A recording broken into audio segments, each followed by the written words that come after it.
I'm First Lieutenant Aileen Floyd, 32 years old, an officer in the United States Army.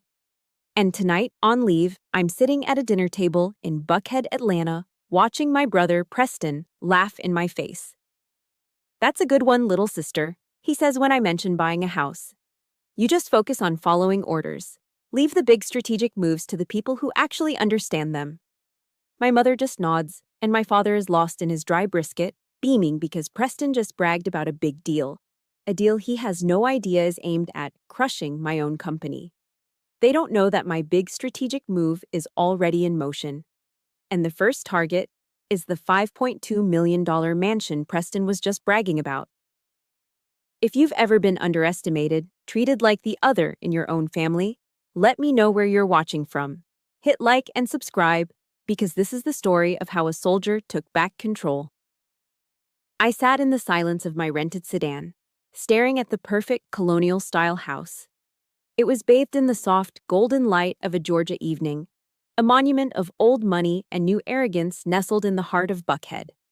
The lawn was so meticulously manicured, it put the parade grounds at Fort Benning to shame.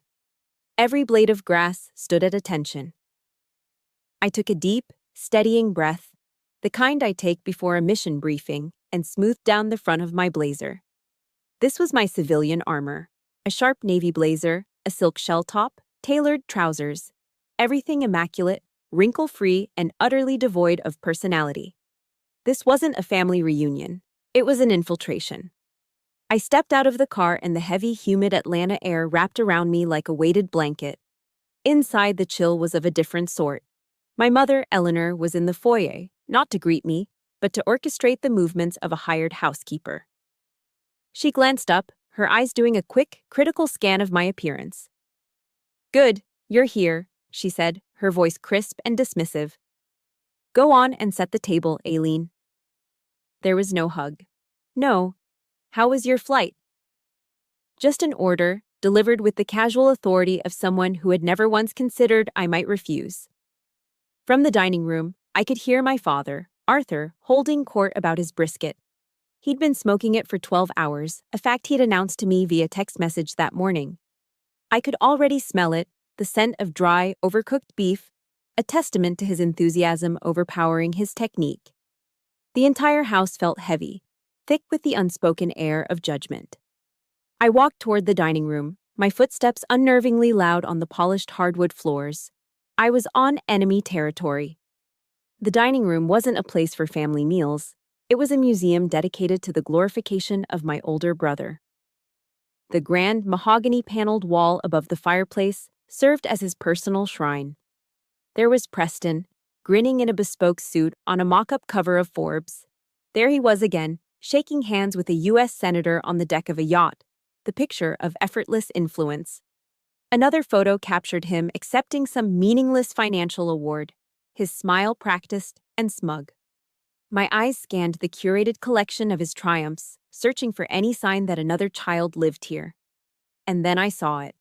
Tucked behind a large porcelain vase overflowing with blue hydrangeas, almost completely obscured, was a small standard 4x6 photo.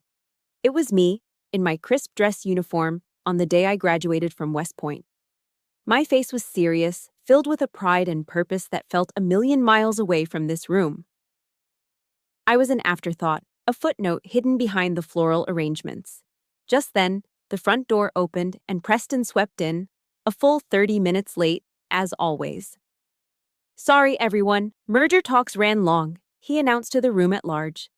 He loosened his Hermes tie, the knot perfect even in its undone state. My parents descended upon him instantly, fussing and cooing as if a king had just returned to his court.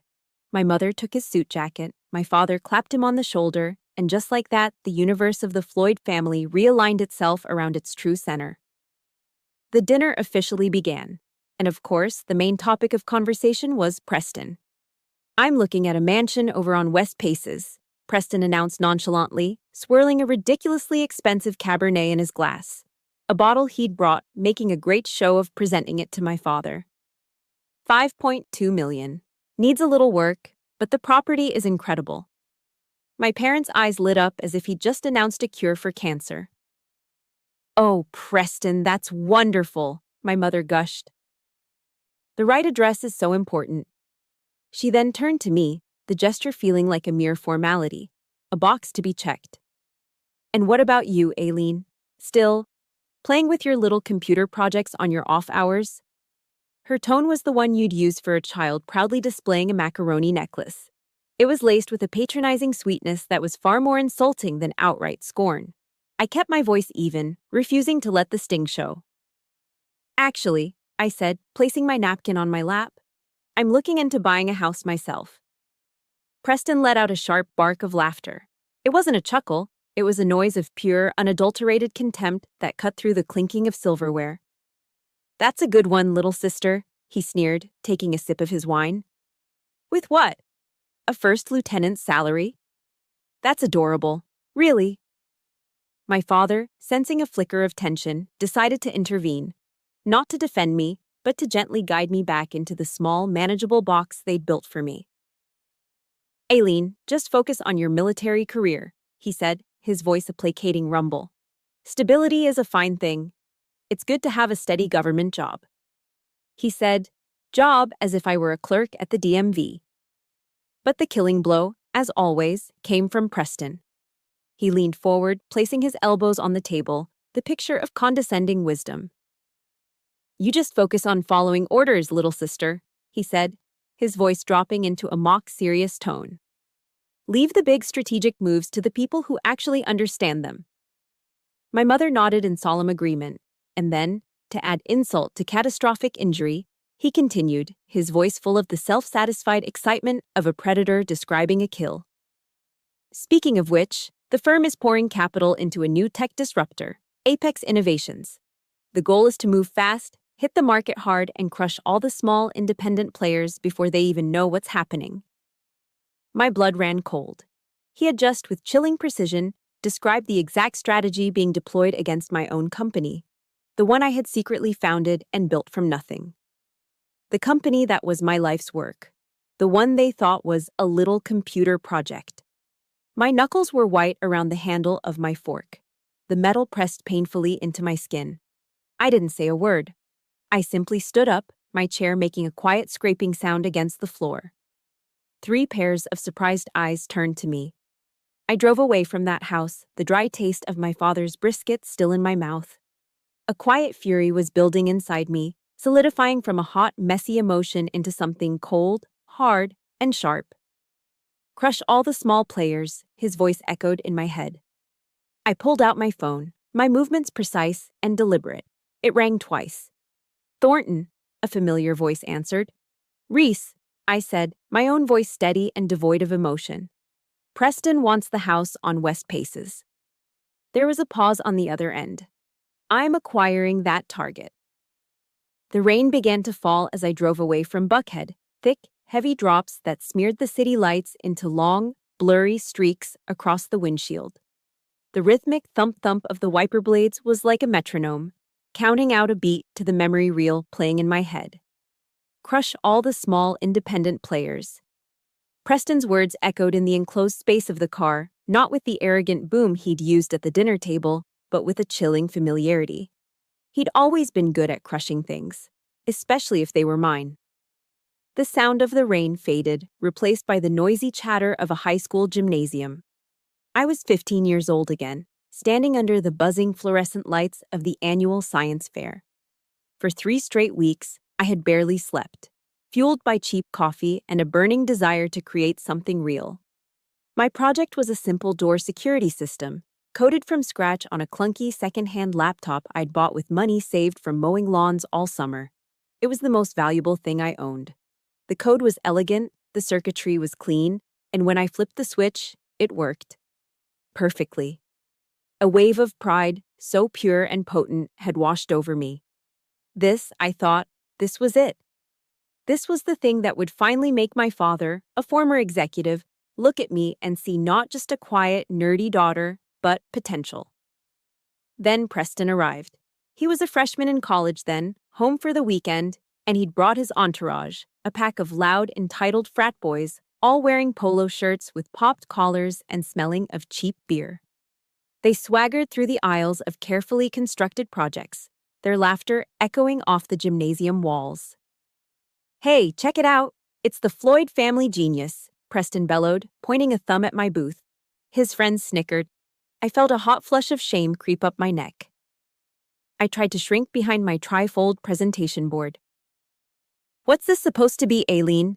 he asked, leaning over my display with a smirk. "Trying to catch burglars?" One of his friends, a big guy named Chad, nudged my table with his hip, making my laptop wobble. "Does it actually work, or is it all, theoretical?" I tried to explain the algorithm, the way the sensor detected motion and triggered a silent alarm to a designated phone number. My voice was small, barely audible over the noise of the gym. I could see the glazed-over look in their eyes. They weren't listening. They were waiting for the punchline. They just wanted a show. And Preston, ever the showman, was about to deliver. He picked up the can of Coke he'd been carrying, gesturing with it as he spoke. "See, the thing is," he said, taking a dramatic step closer, "real security is all about." He let the sentence hang in the air as he tripped over his own feet. It was a clumsy, theatrical stumble, a move so fake it was insulting. The can of Coke left his hand, arcing through the air in a perfect, horrifying trajectory. It landed with a sickening splash right on the keyboard of my laptop. There was a sharp hiss, a fizzing sound as the sugary liquid flooded the sensitive electronics. A puff of smoke, smelling of burnt plastic and caramel, drifted upwards. The screen flickered once, then went black. 3 weeks of sleepless nights, months of saving, a universe of hope, all extinguished in an instant.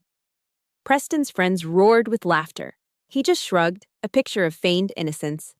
"Whoops, clumsy me," he said, not even bothering to look at the dead machine. He didn't look at me, either. "Anyway, it's just a school project, right?" The feeling of absolute helplessness that washed over me in that moment. The suffocating weight of public humiliation. I never forgot it. It was a cold, hard stone that settled deep in my gut and stayed there for years. I packed up my ruined project in silence, the jeers of my brother and his friends following me out of the gym. That night, I tried to explain what happened, the words tumbling out between sobs. My mother, Eleanor, just sighed, a long, weary sound of inconvenience. "Aileen, don't be so dramatic. You know how boys are. He was just being playful." My father's response was even worse. He looked at me not with sympathy, but with disappointment. "You should have backed up your data." "That's the first lesson in business, Aileen." Besides, he added, delivering the final, crushing blow, "you need to learn to take a joke. Don't be so sensitive." No one apologized.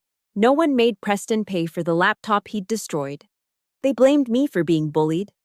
They criticized my reaction to the cruelty, not the cruelty itself. That was the moment I understood. In that perfect house with my perfect family, I was utterly and completely alone. It wasn't just a single act of carelessness, it was a system.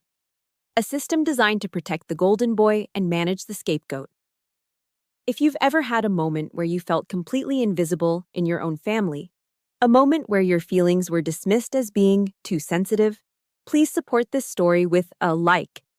And in the comments, just type a single word, invisible. Let's see how many of us have stood in that same lonely place. That night, crying in my room, I made a promise to myself.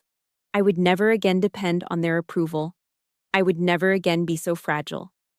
I would build my own world, a fortress so strong that no one, especially not my brother, could ever kick it down again. The memory of the ruined laptop and the sting of my father's words finally faded as I pulled into the parking garage of my apartment building in Midtown Atlanta.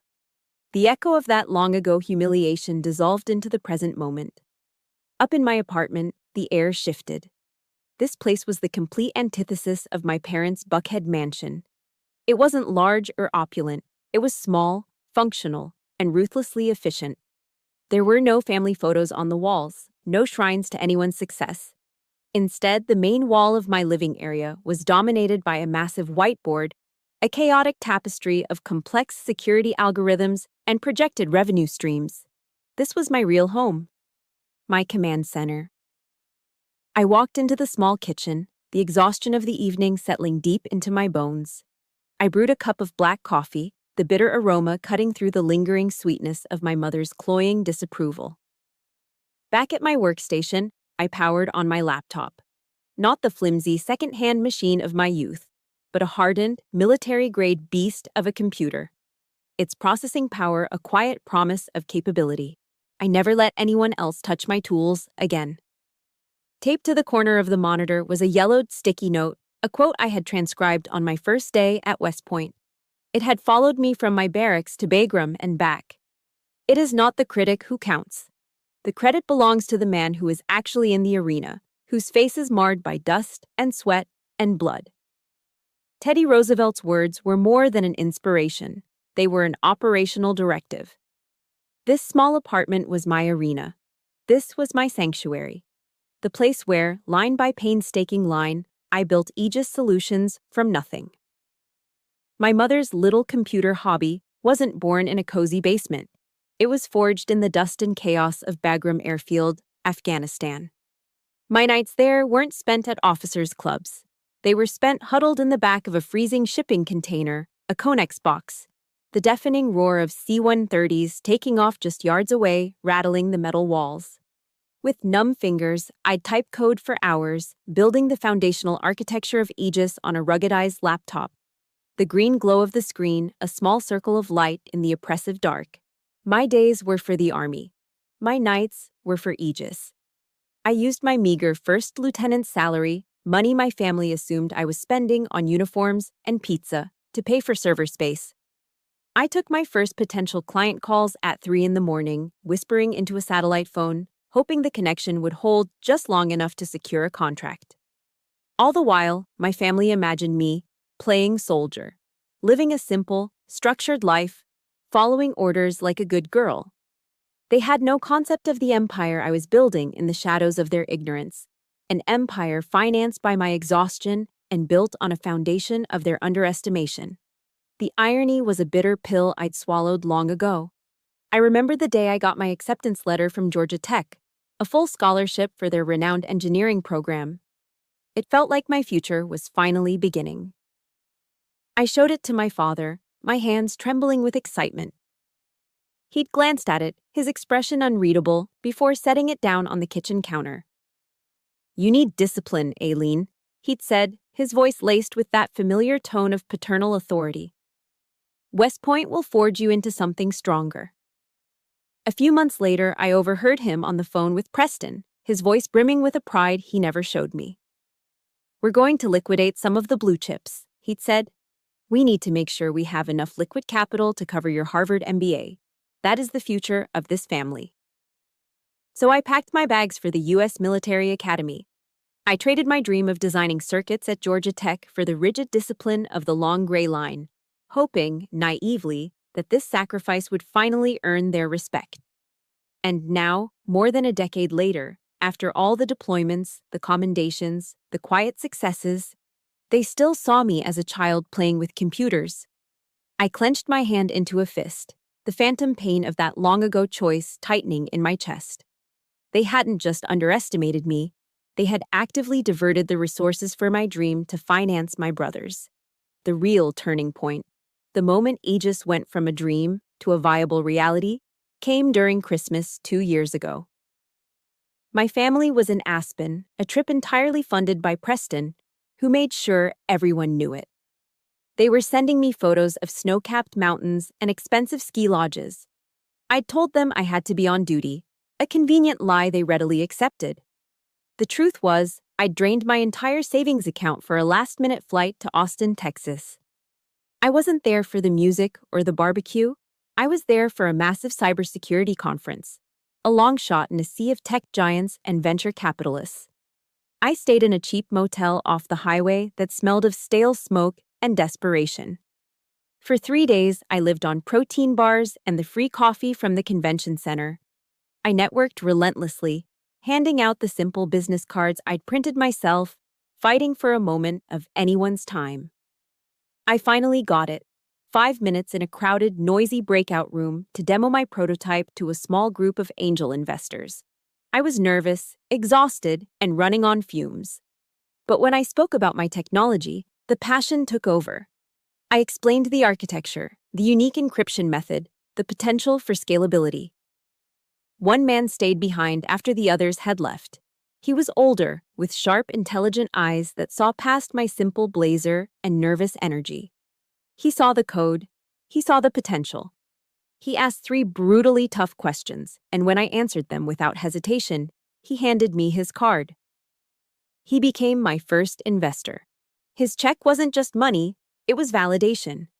It was the first brick laid in the foundation of the citadel I was building. And I had laid it all by myself. It was 1 in the morning. Back in my apartment, the adrenaline from the drive had faded, leaving behind a familiar, weary exhaustion. I stood before the whiteboard, staring at the complex architecture of my company, the very entity my brother had just unknowingly declared war on. I felt the familiar weight of fighting alone pressing down on me. But this time was different. I wasn't 15 anymore. I picked up my phone and dialed the only number in my contacts saved under a rank instead of a name. "Are you up, Sergeant?" I asked, my voice low. On the other end, I heard a slight rustle of sheets, then the immediate shift from sleep-fogged silence to crisp focus. "Always, ma'am," Reese Thornton replied. There was no complaint, no question of why I was calling at such an hour. Just readiness. "I need a sit rep. Meet me at the office." 5 minutes, he said, and the line went dead. This was the family I had chosen. A family forged not by blood and manipulation, but by mutual respect and proven competence.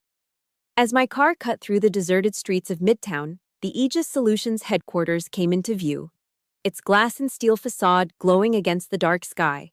This wasn't a hobby, it was a fortress. And I wasn't going to let my brother tear it down. The office was less like a tech startup and more like a CIA command center. Access required a thumbprint scan, which opened sliding glass doors into a space dominated by a wall of monitors.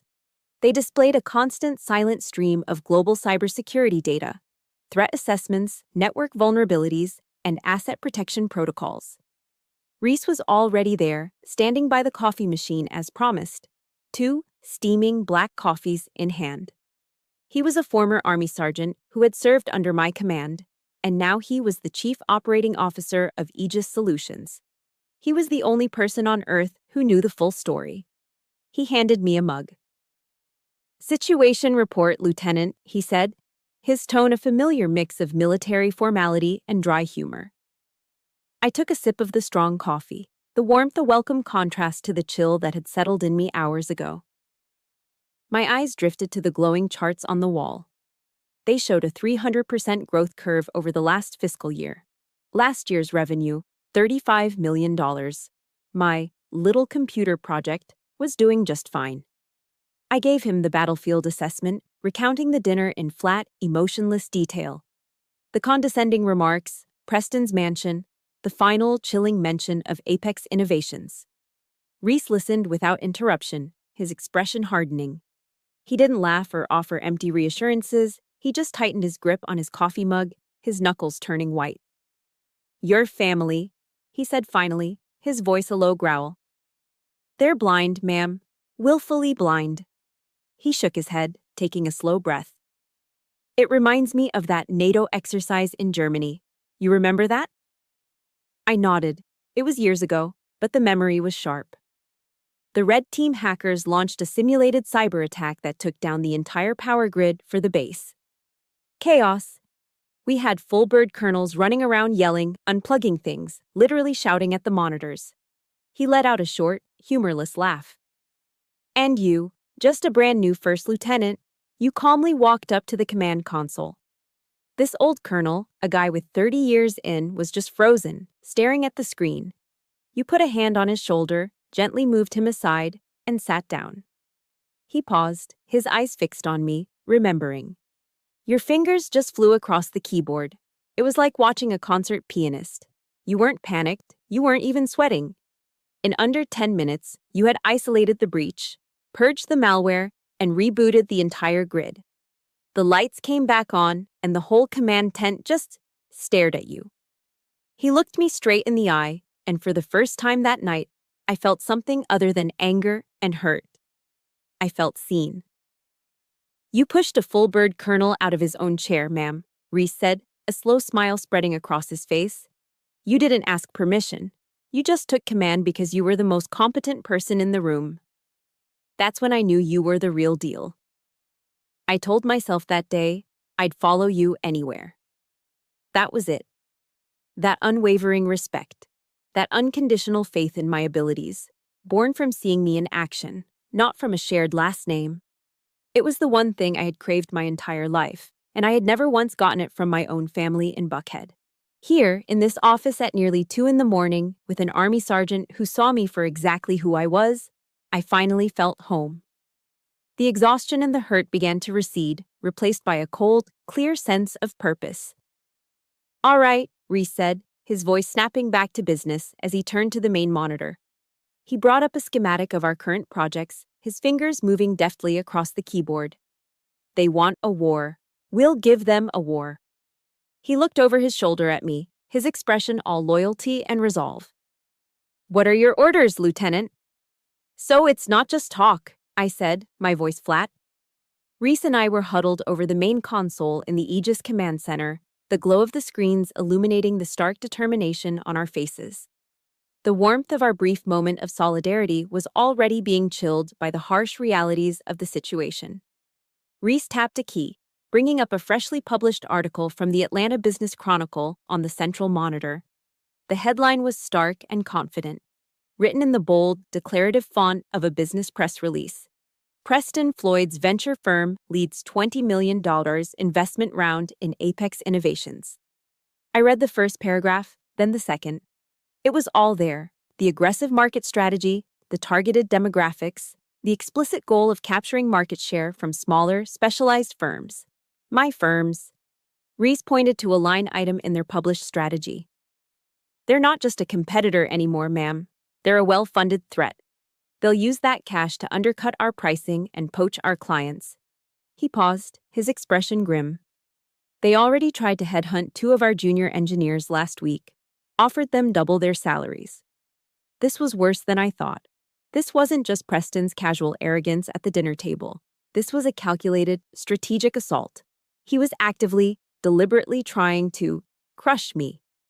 A cold knot of anger tightened in my stomach. Just as I was about to give Reese my first counteroffensive order, my phone buzzed on the console.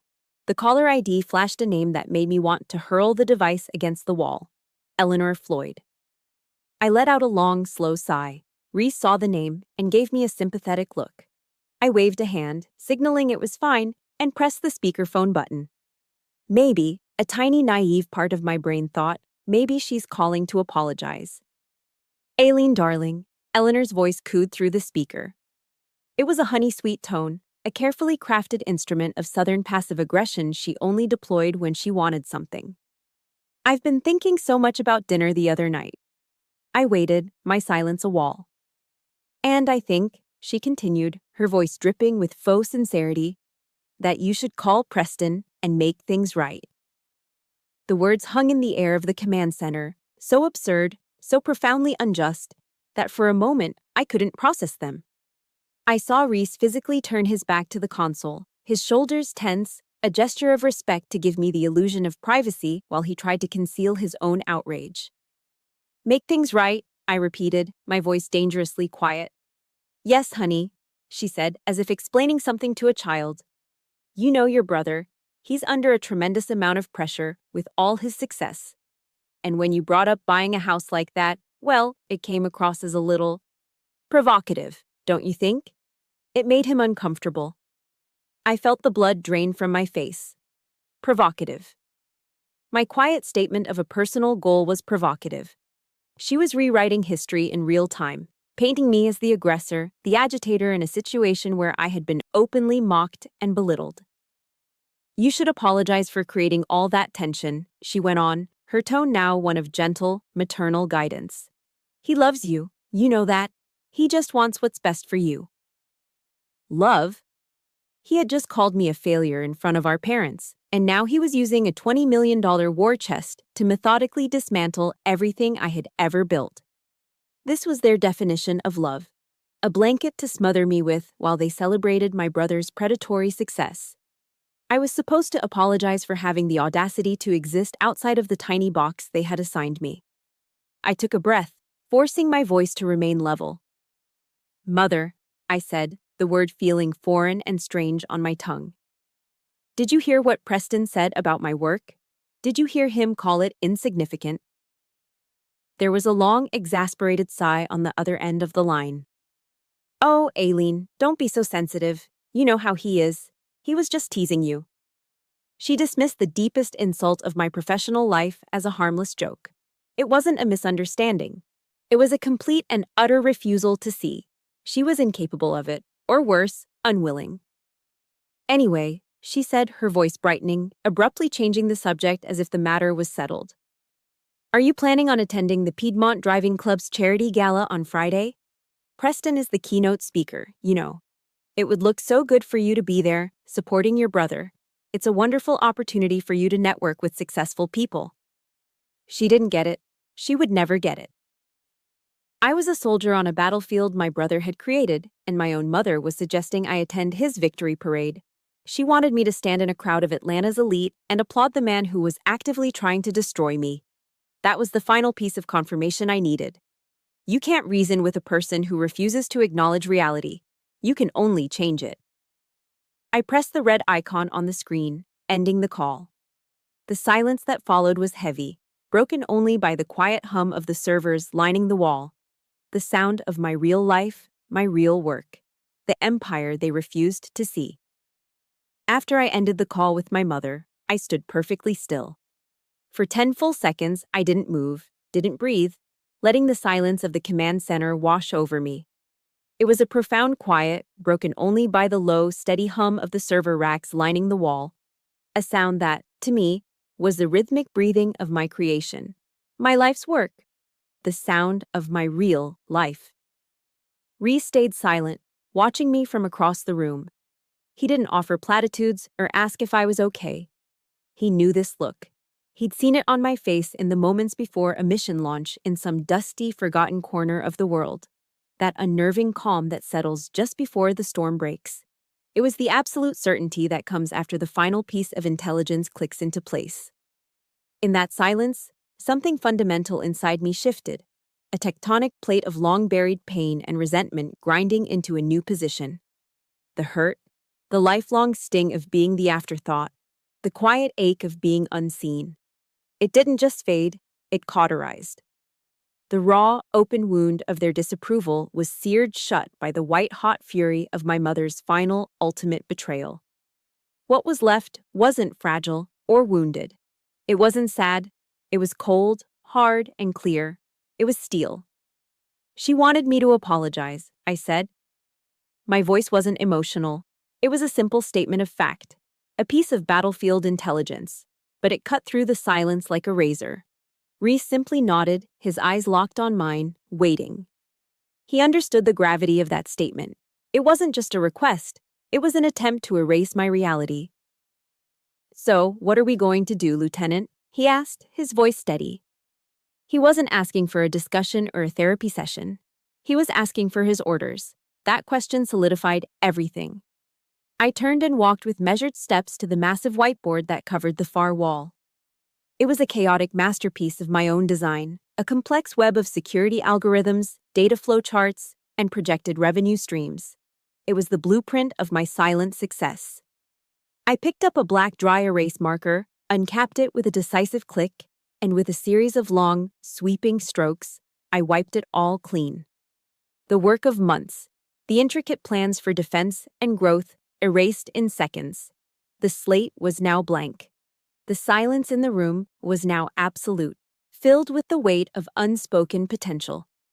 In the stark, empty space, I wrote 2 words in bold, block letters, pressing the marker so hard it squeaked against the board: Operation Cinder. An operation not of defense, but of total annihilation. From the ashes, something new would be built.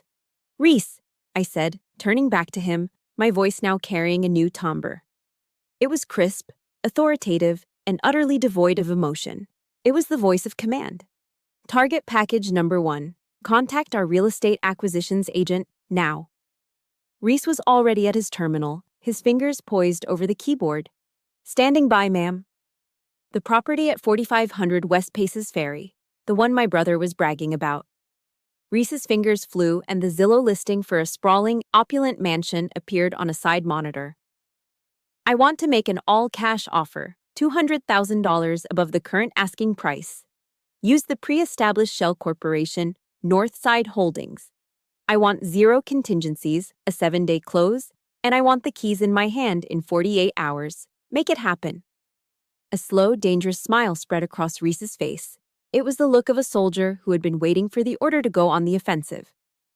Yes, ma'am, he said, the admiration clear and sharp in his voice. Shock and awe. That's the objective. I pointed the marker at the board again, my movements economical and precise. Next, I continued, my tone leaving no room for debate.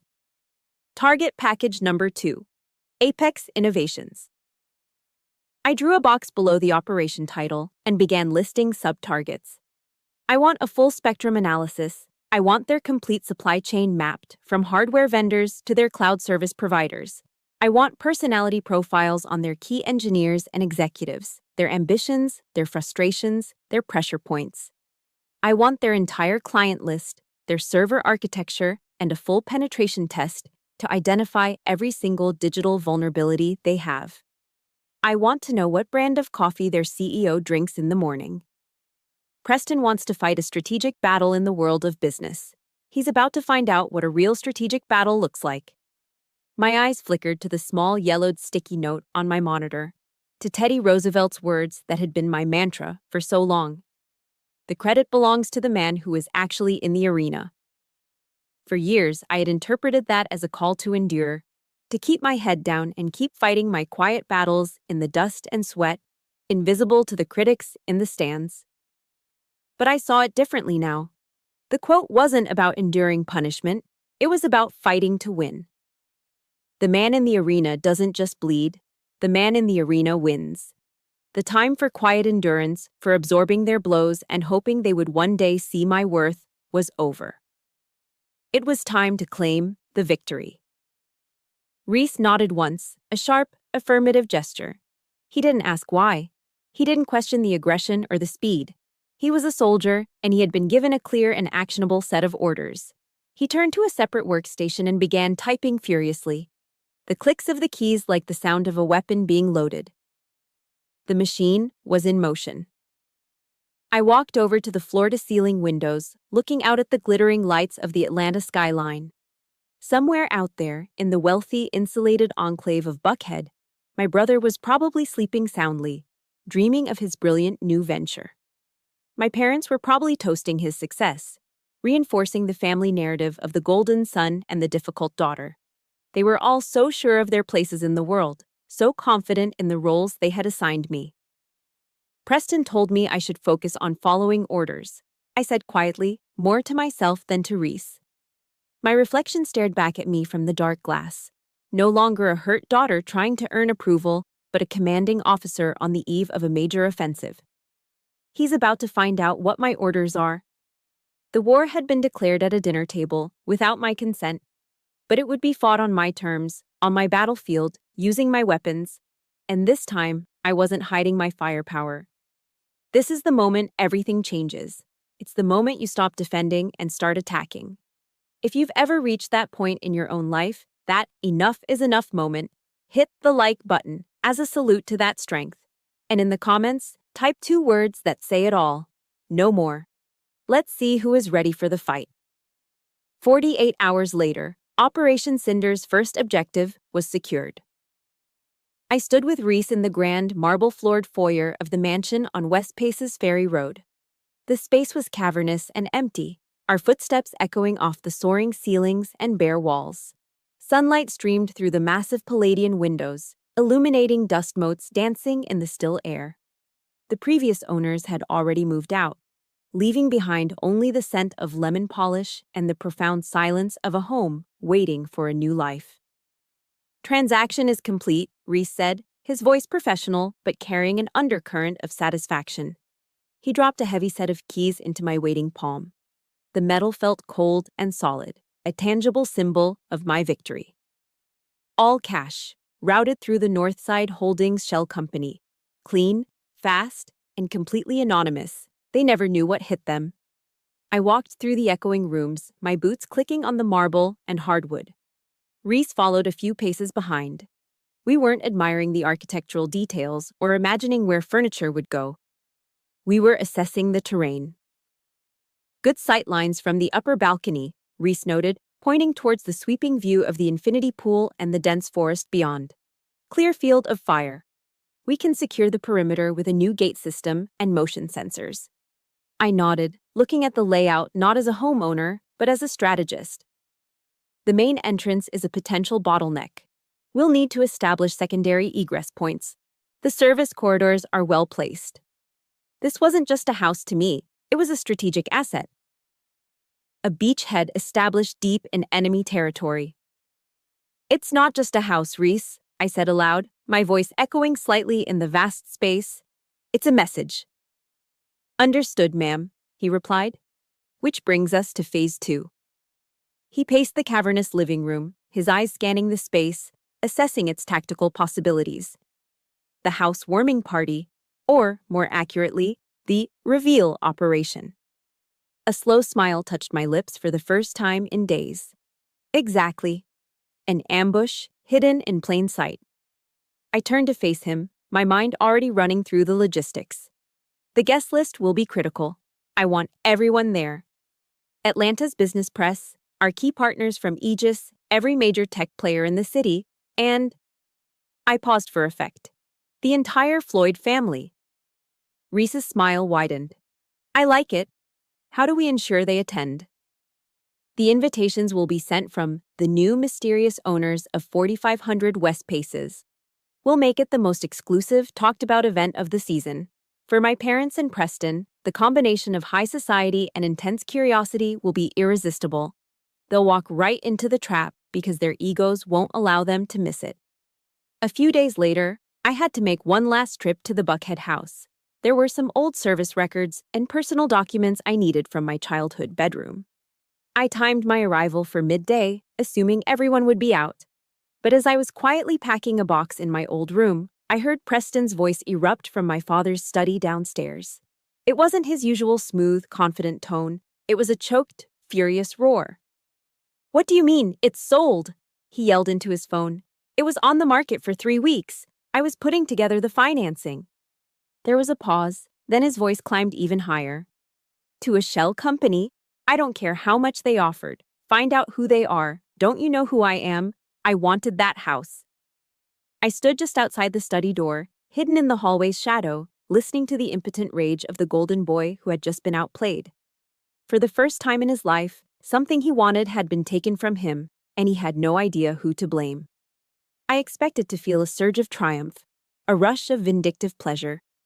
Instead, I felt nothing. Just a profound, quiet calm. The cold, satisfying click of a well-executed plan falling into place. I picked up my box of papers, walked silently out the front door, and drove away without looking back. The final piece of the puzzle clicked into place 2 days later. My phone rang, and it was my mother, her voice a flurry of social indignation. Aileen, can you believe the nerve of some people? Someone swooped in and snatched that gorgeous house right out from under Preston. So rude. The gossip is all over Buckhead. She barely paused for breath before her tone shifted to excitement. But listen to this. Did you get the invitation? To the mystery party? At that very house. It's the talk of the town. Your father and I are going, of course. Preston too. You should come, Aileen. It's time you started networking with successful people. You could learn a thing or two from your brother. I leaned back in my chair at the Aegis office, a genuine smile playing on my lips. The trap was set. The bait was taken. And the target was walking in of his own free will, with my mother holding the door open for him. That's a great idea, Mom, I said, my voice smooth as silk. I wouldn't miss it for the world. I'll be there, definitely. The night of the party, the mansion on West Paces Ferry was no longer a silent, empty space. It was alive, blazing with light and buzzing with the collective hum of Atlanta's elite. Caterers moved with silent efficiency through the crowds, carrying trays of champagne and delicate hors d'oeuvres. A string quartet played softly in the corner, their music a tasteful backdrop to the conversations of CEOs, politicians, and local celebrities. From a vantage point on the second-floor mezzanine, hidden in the shadows, I watched them all arrive. I was no longer wearing my humble civilian armor. Tonight, I was wearing a floor-length evening gown of deep crimson silk. It was a color of power, of defiance, of blood. It was a declaration. Then they arrived. My family. They entered the grand foyer as if they owned the place. My father, Arthur, looked regal in his tuxedo. My mother, Eleanor, was elegant in navy blue, her head held high, scanning the crowd for important faces. And between them, the crown prince himself, Preston. He was in his element, shaking hands, clapping backs, his laughter booming with the effortless confidence of a man who believed the world was built for his pleasure. They moved through the party, a tight unit of privilege, observing the house with a mixture of admiration and possessive envy. "Someone certainly has more money than sense," I heard my father remark to a city councilman, gesturing vaguely at the Italian marble. Eleanor leaned in to whisper to Preston, though her voice carried in a lull in the conversation. "This should have been yours, darling. It really should have." Preston just shrugged, a dismissive wave of his hand. "Don't worry, Mother. It's just some new money fool with a big ego. They always overpay." He took a flute of champagne from a passing tray and moved deeper into the crowd, completely at home in a house he thought he'd lost to a stranger.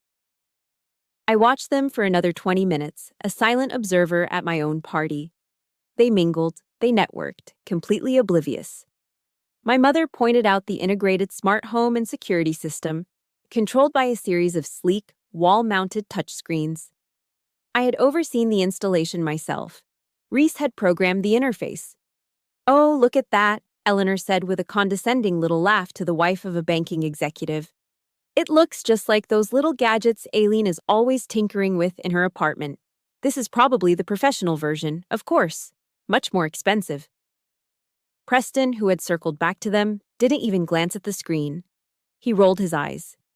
"Please, Mother, let's not talk about her little hobby projects here. It's embarrassing." That was it. The final insult. Delivered in my own home, about my own work, by the two people who should have been my biggest champions. From my perch in the shadows, I gave Reese a subtle nod. The time had come. He moved to the small raised dais where the string quartet had been playing. They finished their piece and quietly exited as Reese stepped up to the microphone. The low hum of conversation began to quiet as people turned their attention to him. "Good evening, everyone." Reese's voice was calm and clear, carrying easily through the grand space. "On behalf of your host, thank you all for coming tonight. Our host would like to say a few words." A single powerful spotlight flared to life, illuminating the top of the grand, curved staircase where I now stood. The crimson of my dress was a slash of vibrant color against the cool white marble. I saw hundreds of faces turn and look up at me, their expressions shifting from curiosity to confusion. But I wasn't looking at them. My eyes were fixed on only 3 people. I saw my father, Arthur, freeze mid-conversation, his face slackening with disbelief. I saw my mother, Eleanor, her polite socialite smile dissolving as her hand flew to her mouth, her eyes wide with a horror that was just beginning to dawn on her. And I saw Preston. He was holding a fresh glass of champagne. His arm stopped halfway to his lips. The smug, confident mask he wore fell away, replaced by a raw, naked shock. The champagne flute slipped from his fingers. It seemed to fall in slow motion, hitting the marble floor with a sharp, explosive crack that echoed through the now dead, silent room. I descended the staircase, each step deliberate and measured. I walked to the dais, took the microphone from Reese, and turned to face my audience, my family.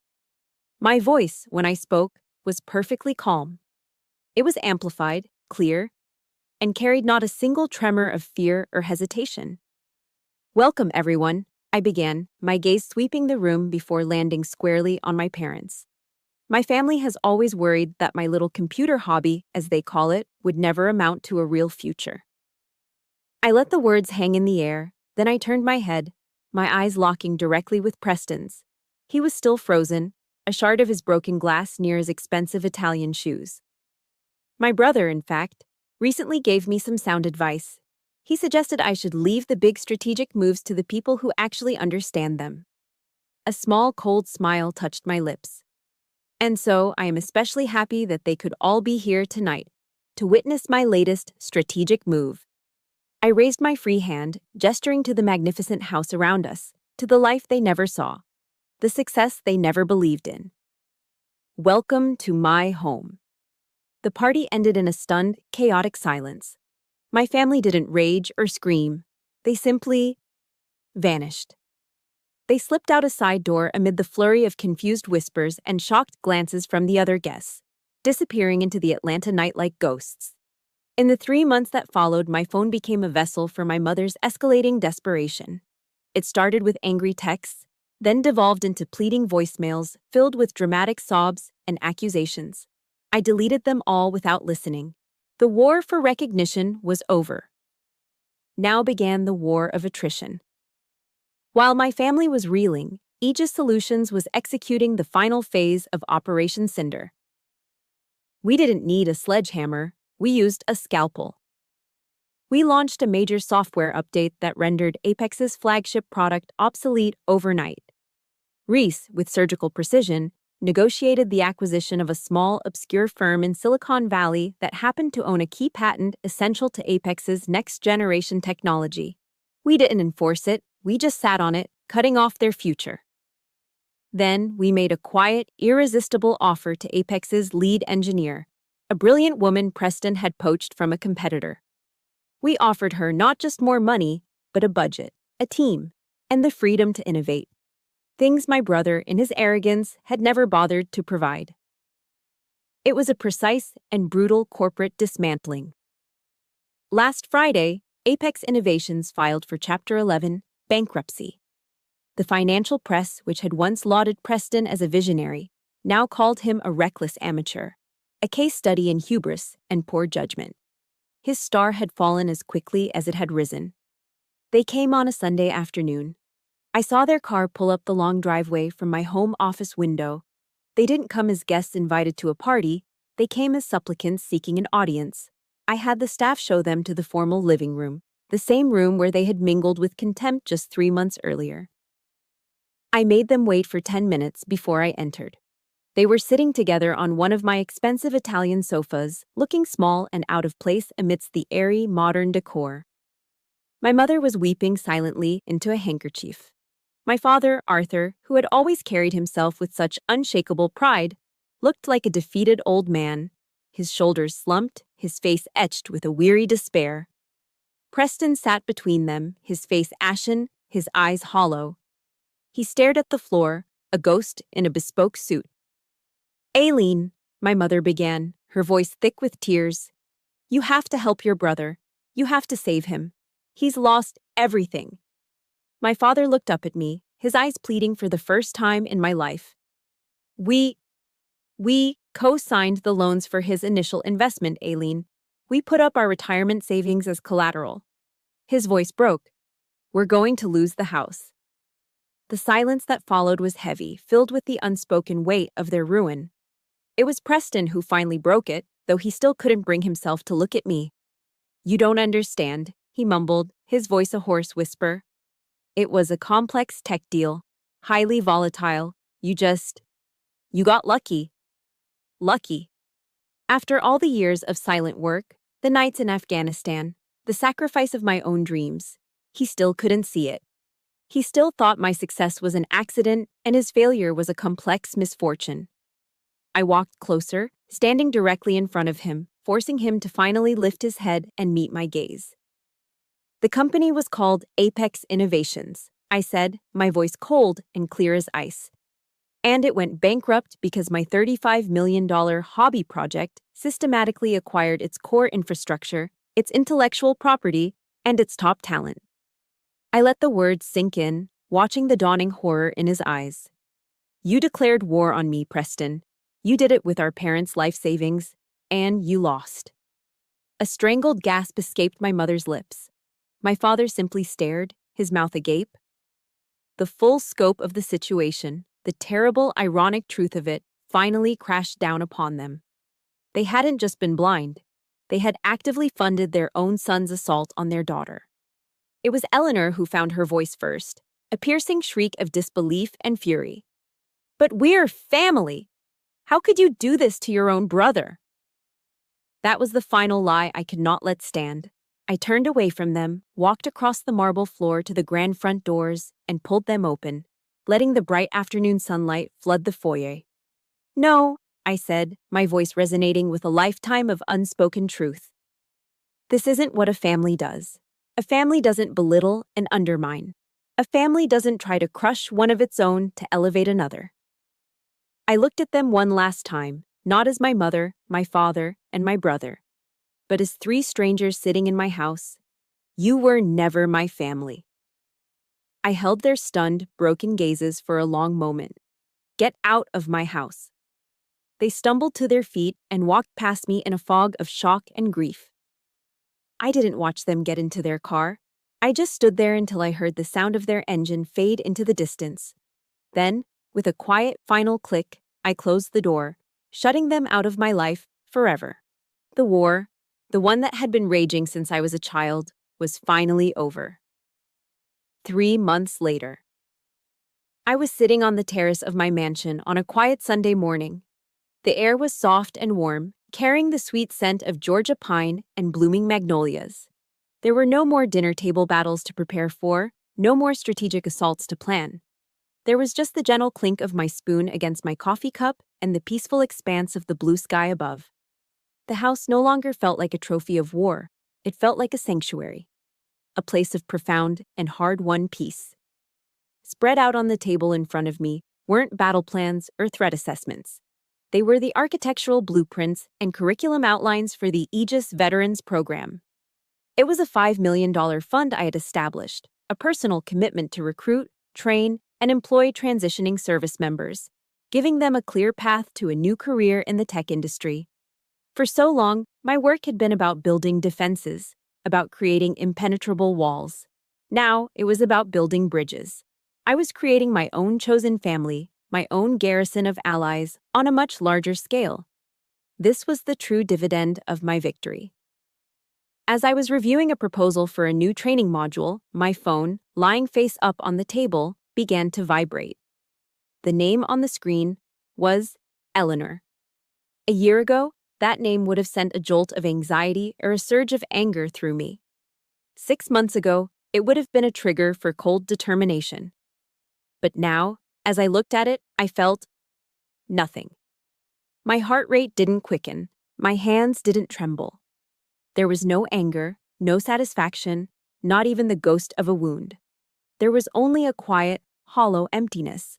It was like looking at an artifact from another life, a relic from a war that had ended so long ago its battles had faded from memory. The name on the screen belonged to a stranger. My first instinct, born of years of conflict, was to decline the call, to make a statement. But a statement was no longer necessary. The war was over. There was no one left to fight. I simply reached over, pressed the volume button on the side of the phone until the screen flashed silent, and then turned it face down on the table. It continued to vibrate, a silent, impotent tremor against the dark wood, but the sound of its demand was gone. I had not engaged. I had not fought back. I had simply rendered it irrelevant. They no longer had access to my emotions. They no longer had a place in my world. The battle was, finally and truly, over. A few moments later, Reese walked out onto the terrace, carrying 2 fresh mugs of coffee. He placed one in front of me, his movements easy and familiar. We had found a new rhythm in peacetime, the rigid formalities of our military pass softening into the comfortable rapport of partners. "Ready for the 9 o'clock briefing, Lieutenant?" he asked, a familiar, teasing glint in his eye. I smiled, a genuine, unburdened smile. My gaze drifted to the old, yellowed sticky note still taped to the corner of my laptop, which sat on the table beside the blueprints. "It is not the critic who counts." Teddy Roosevelt's words had been my shield and my sword for so long. They had carried me through the arena, through the dust and the sweat and the blood. I had fought my battles, faced my critics, and I had won. But I finally understood the quote's true meaning. The credit was in the fight, but the prize? The prize was the peace you found when you could finally leave the arena behind. Just Aileen is fine, Reese, I said, my voice soft. Call me Aileen. He smiled back. All right, Aileen. Let's get to work. I picked up my mug, the warm ceramic a comforting weight in my hands. I took a sip of coffee and looked out at the Atlanta skyline, the morning sun glinting off the distant skyscrapers. For my entire life, I had been fighting for a seat at their table, for a single word of recognition from a family that was incapable of giving it. Now, sitting here, in this quiet moment of my own creation, I finally realized the truth. The only approval that ever really mattered was my own. And freedom. Freedom tasted so much sweeter than revenge. My war is over, but I know that for many of you listening, you might still be in your own arena, fighting your own battles. My story is a testament to the fact that peace is possible, that you can build your own sanctuary, and that your value is determined by you and you alone. This channel is our space for these stories, a place where we share journeys not just about the fights we've endured, but about the strength we've found and the peace we can build afterward. If my story has given you a measure of hope, please like this video to help it reach others who need to hear it. Subscribe and join our garrison of allies. And in the comments, I'd be honored if you would share one word that describes what freedom means to you. Thank you for listening.